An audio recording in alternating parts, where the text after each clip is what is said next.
Bonjour, je vous présente dans cette série de 4 vidéos les 4 conditions à remplir pour qu'une médiation fonctionne. Alors, première condition, les médiés, venant des médiés. Deuxième condition, venant du médiateur. Troisième condition, venant du processus. Et quatrième condition, venant du cadre. Et on parle aujourd'hui des conditions tenant au médiateur. Pour ceux qui ne me connaissent pas, je suis Alice Canet, avocate et médiateur à Strasbourg et j'interviens en particulier au service des familles internationales qui souhaitent continuer dans la paix. Alors, les conditions tenant au bon médiateur. J'en ai trouvé beaucoup, mais vous allez voir, elles vont relativement ensemble, c'est assez simple. La première condition, c'est que le médiateur ne juge pas. C'est essentiel. C'est le plus important, il ne juge pas. C'est-à-dire que ce n'est pas lui qui va prendre de décision. Ça ne sert à rien de le convaincre. Vous ne lui parlez pas à lui, enfin oui, vous lui parlez à lui, mais ce qui compte, c'est la communication et la compréhension de l'autre personne. Il ne juge pas, il ne rend pas de décision, et il ne juge pas, c'est-à-dire qu'il ne va pas dire « Ah mais non, mais il fait n'importe quoi » ou « Lui, je le comprends vraiment mieux ». Il est là pour permettre d'avoir cette ouverture aux deux personnes, cette compréhension des deux personnes. C'est effectivement mon point suivant, c'est deux personnes, s'il y a deux personnes en conflit, plus il y en a plus. Il est là pour être omnipartial.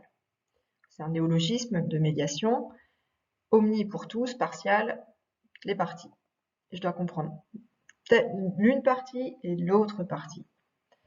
Et c'est en vous comprenant l'un et l'autre que je peux vous permettre à l'un et l'autre de vous comprendre mutuellement. Alors, on est un peu comme en bicyclette, hein, quand on parle plus, enfin, quand une des parties parle plus longtemps, on va bien le comprendre et l'autre va peut-être se sentir un peu délaissé. On rétablit l'équilibre, l'autre temps de parole. Et si jamais l'une partie se sent moins comprise, qu'elle le dise. Vraiment, c'est important, c'est ça qui permet de garantir cette compréhension du médiateur qui permettra la compréhension mutuelle. Il est là pour vous deux, pour vous 10, si vous êtes 10 parties, pour tous. Le médiateur est indépendant, y compris s'il a été choisi par le chef, le N+1, le N+10, y compris s'il a été désigné par un juge. C'est-à-dire qu'il ne rend pas compte de ce qui a été dit, de ce qui a été fait pendant la médiation. Peu importe qui le paye, il ne dépend de personne. Il n'est pas là pour une personne, encore une fois, et il ne rend pas compte de ce qui a été dit. Il est neutre, avec ce petit maître zen. Donc, il est neutre, c'est-à-dire que la solution des parties, donc là on n'est pas par rapport aux parties, on est par rapport à la solution des parties ne l'intéresse pas. Là, c'est vraiment peu importe. Peut-être que moi, la solution que les parties ont trouvée ne me conviendrait pas.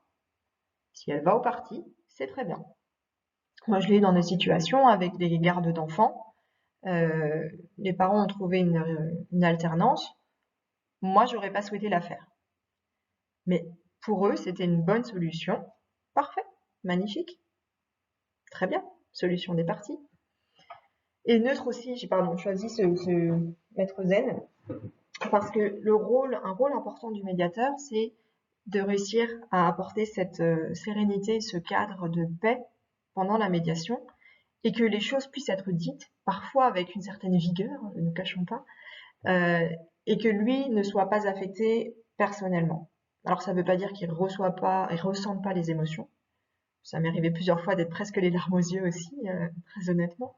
Mais il va réussir à faire la part des choses entre ce que disent les parties leur appartiennent et son vécu personnel. Et d'ailleurs pour ça, il y a des analyses de pratique et des supervisions qui existent pour pouvoir vraiment faire ça. Donc la neutralité aussi émotionnelle du médiateur est importante. Il est formé et éthique. Ça, c'est aussi un peu en lien avec ce point-là, donc de réussir à faire la part des choses entre les parties et mes émotions. Formé, donc il n'y a pas actuellement de formation unitaire à la médiation, sauf pour le diplôme d'état de médiation familiale, qui n'est pas obligatoire pour faire de la médiation familiale. Il y a différentes formations. Renseignez-vous auprès du médiateur que vous voulez contacter sur sa formation.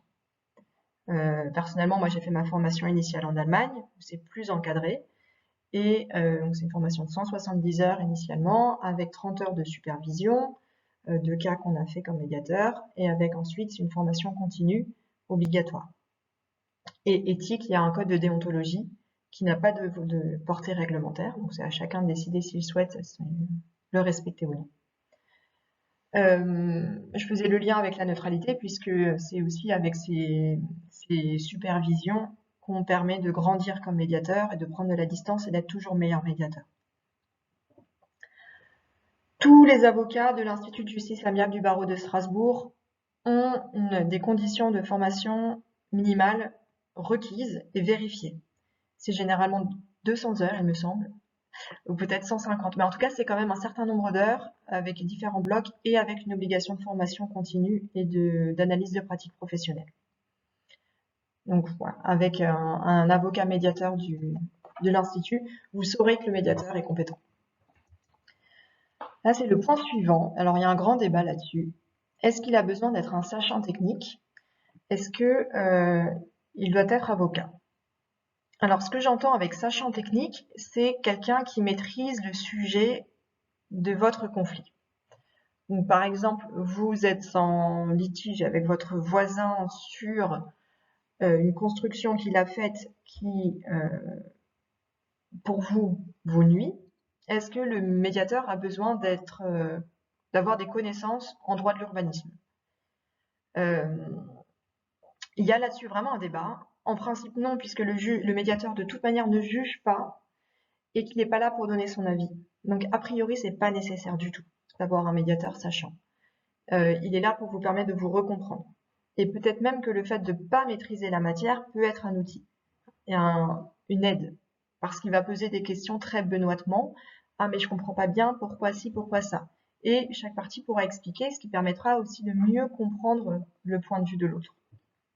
Donc en soi, non, c'est pas nécessaire. C'est jamais une condition, encore une fois, dans les obligations de formation ou éthique. Mais il est vrai que dans certains cas, ça peut être aidant. Notamment quand on est d'accord sur le principe que le médiateur sera peut-être source de propositions dans certains cas. Si les parties sont d'accord, ça peut être acceptable tant que ce n'est pas le médiateur qui décide à la fin. Tant que la solution éventuellement proposée par le médiateur convient réellement aux parties. C'est-à-dire qu'elles disent oui, je me sens bien avec cette solution. Elle va bien, elle est bonne. Dans ce cas, ça peut être bon. Moi, j'ai fait des médiations où j'ai donné des conseils juridiques que je pouvais donner parce que j'étais avocate en matière familiale internationale. Pourquoi? Parce que c'est très compliqué, moi je fais du divorce franco-allemand en particulier, de trouver à la fois un avocat, d'une part, et un médiateur, d'autre part, et encore un autre avocat pour l'autre partie, qui soient tous à un niveau de connaissance au niveau du franco-allemand et orientés vers la solution gagnant-gagnant. Généralement, on peut avoir un médiateur, il faut qu'il parle les deux langues, qu'il connaisse un peu les différences culturelles. C'est compliqué. Et si les parties se mettent d'accord qu'ils vont voir un avocat qui connaît le droit franco-allemand, mais plutôt contentieux, et qui va dire « Oh, bloß nicht, surtout pas !»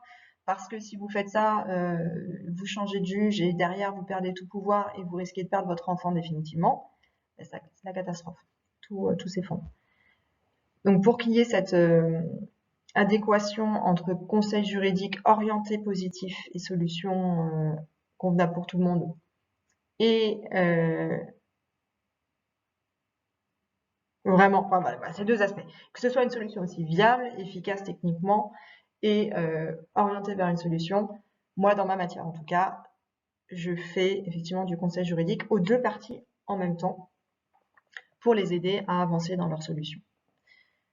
Donc c'est pas nécessaire du tout. Moi, dans toutes les formations que j'ai faites à la médiation, on était une minorité de juristes. C'est pas nécessaire, ça peut être un avantage. Et c'est aussi pour ça que nous, avocats médiateurs de l'Institut de justice amiable du barreau de Strasbourg, on a souhaité mettre ça en avant. Mais voilà, c'est aux parties aux parties de décider si elles pensent que ça peut être quelque chose d'utile ou non. Un autre point qui est essentiel, c'est que le médiateur est garant du cadre. Et là, il s'agit vraiment de s'assurer que le cadre, qui est une autre condition que je vais évoquer dans une autre vidéo, est respecté.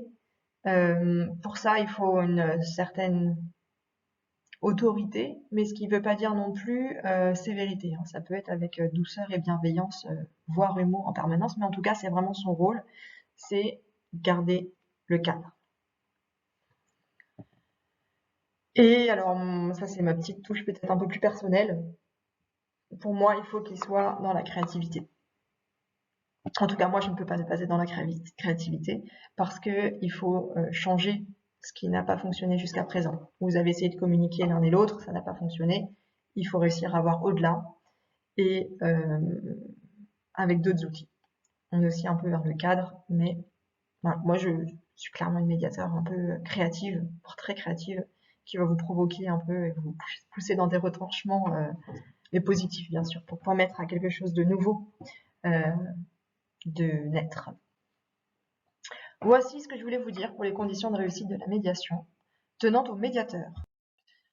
Merci d'avoir écouté cette vidéo jusqu'au bout. Je reste à votre disposition si vous le souhaitez et je vous laisse regarder l'autre vidéo encore sur les conditions tenant au cadre, donc que le médiateur doit faire garder. Belle journée, au revoir.